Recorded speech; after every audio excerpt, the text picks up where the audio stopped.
Hi guys, we're going to talk about covalent bond strength and bond enthalpies in this video today.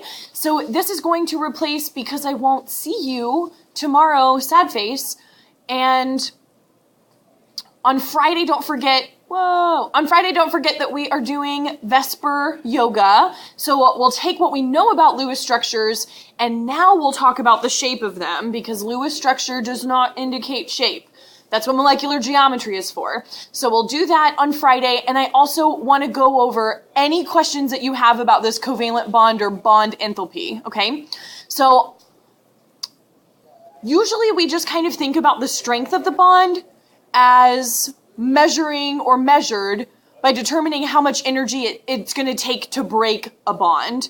And it makes sense because if it takes a lot of energy to break a bond, then ultimately, I know that's a pretty strong bond. The Coulombic attractions between those two atoms must be very great. So this is what we call bond enthalpy, just how much energy is required to break a bond. I can also think about how much energy it's going to take to form a bond, okay? But really just the strength of the bond and measuring it by how much energy is required to break the bond, that's what we call bond enthalpy. So bond enthalpy for a chlorine-chlorine bond, like we see here, is measured as 242 kilojoules per mole. So in 1 mole, I'm going to need 242 kilojoules before I break that particular bond. Usually when, again, we're talking about covalent bonds, the stability of a molecule is going to be related to how strong that bond is. So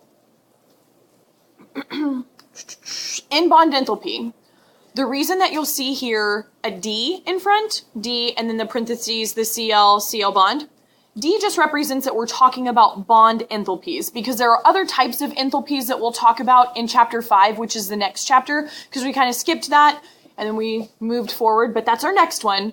But when I want to designate that I'm talking about a bond enthalpy, you'll see that there's a capital D in front of whatever bond you're talking about, and that just means it's a bond enthalpy, okay?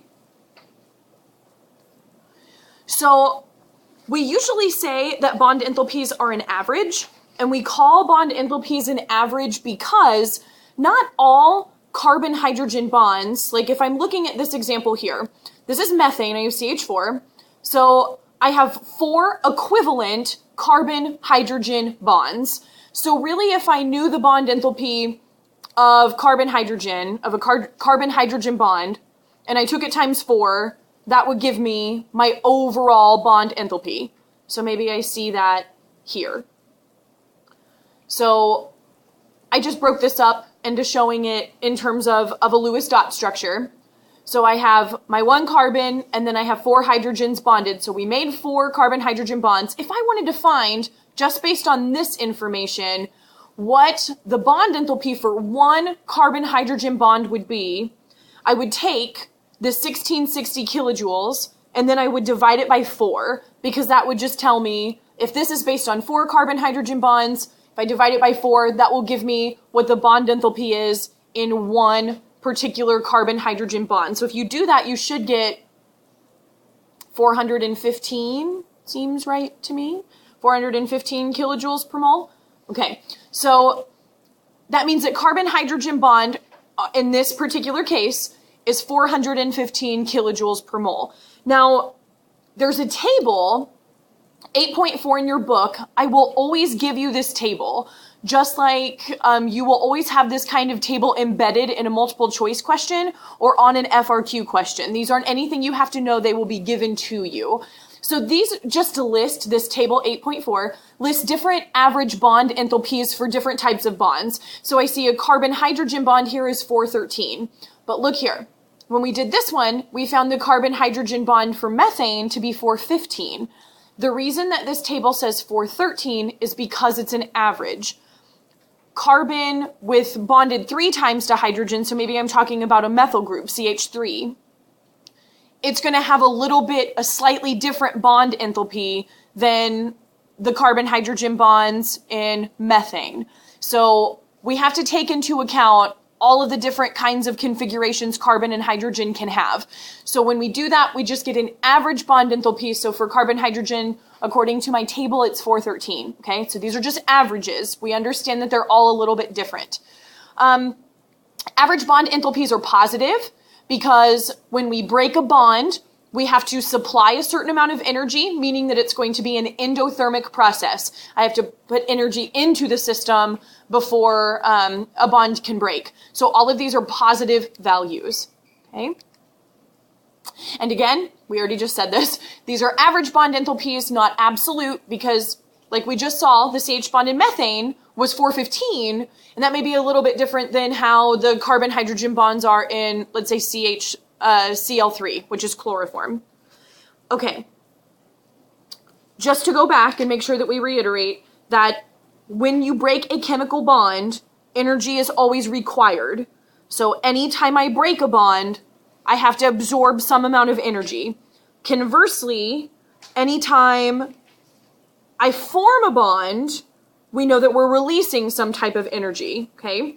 So the greater the bond enthalpy as well, let's talk about this. The greater the bond enthalpy, so the higher this number, the stronger the bond. I know it's going to be really hard to see some of these multiple bond ones down here, but if you have single bonds, and then we have broken up table 8.4 into multiple bonds, all the single bond ones, like 300, 400-ish range, but when I get down here to the multiple bonds, so a double bond is like in the 600, 700s in terms of a range, versus these triple bonds, I have a carbon-carbon triple bond at 839 kilojoules. I have a carbon-oxygen triple bond at 1072 kilojoules. So the stronger or the higher the bond enthalpy, the stronger the bond. It should make sense. When I have a double bond, I have more overlap between these atomic orbitals.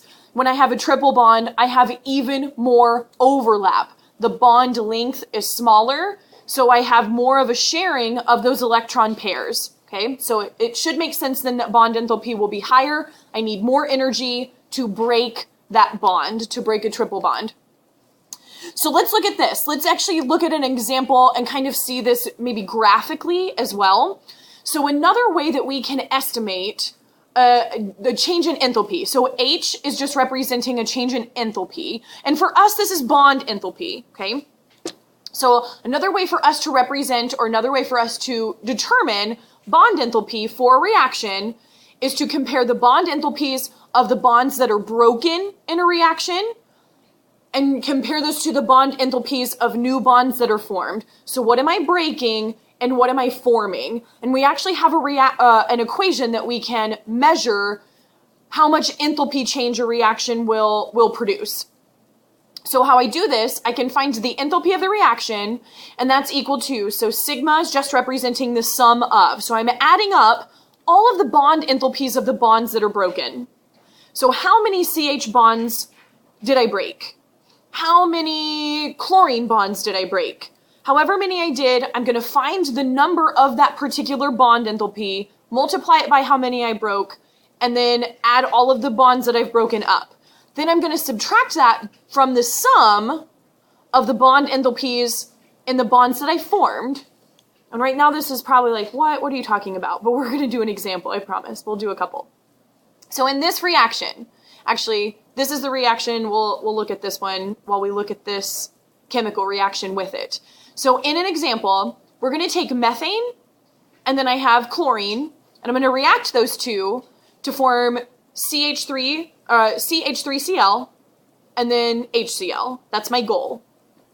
So right here, if I'm looking at my diagram, I have CH4 right here, plus the chlorine molecule right here. So if I have CH4, ultimately what I'm doing is I'm breaking one carbon-hydrogen bond, and I'm breaking one chlorine-chlorine bond, right? And then if I look over here, what am I forming? Well, I formed an HCl bond, so I formed HCl, and then I also formed a carbon-chlorine bond. And this is just another way of showing what I started off with, what I broke is up here. So now I'm just left with, I broke off a hydrogen here, I broke apart the chlorine bond, and now what am I going to make? One of the chlorines is going to now go onto that CH3 group, so it makes CH3Cl, and then the chlorine and that hydrogen come together to form HCl. It's hydrochloric gas, or hydrogen chloride gas. So overall, it's showing me this is the energy that I needed to absorb to break these bonds. And now this is the energy that's released whenever I form these new bonds. So the overall energy is going to be the difference between the two. So this right here is showing me what my actual enthalpy of reaction is. So how would I actually find this quantitatively? I do this by taking however many carbon hydrogen bonds I broke, how many chlorine bonds I broke, and those are the bonds that are broken. So let's actually do this on the whiteboard, because I think this may be easier to see it on the whiteboard.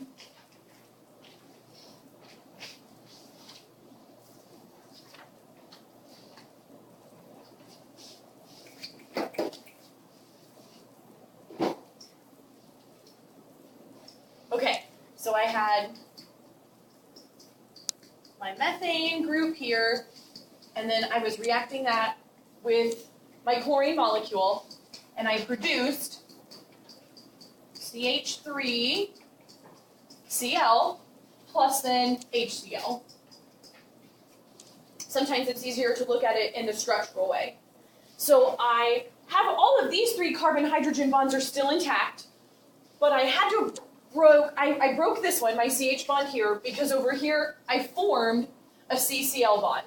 So I just kind of make a list when I do these problems. This is what I have that's broken. So I broke one. Oh, that's terrible. I broke one CH bond. Okay?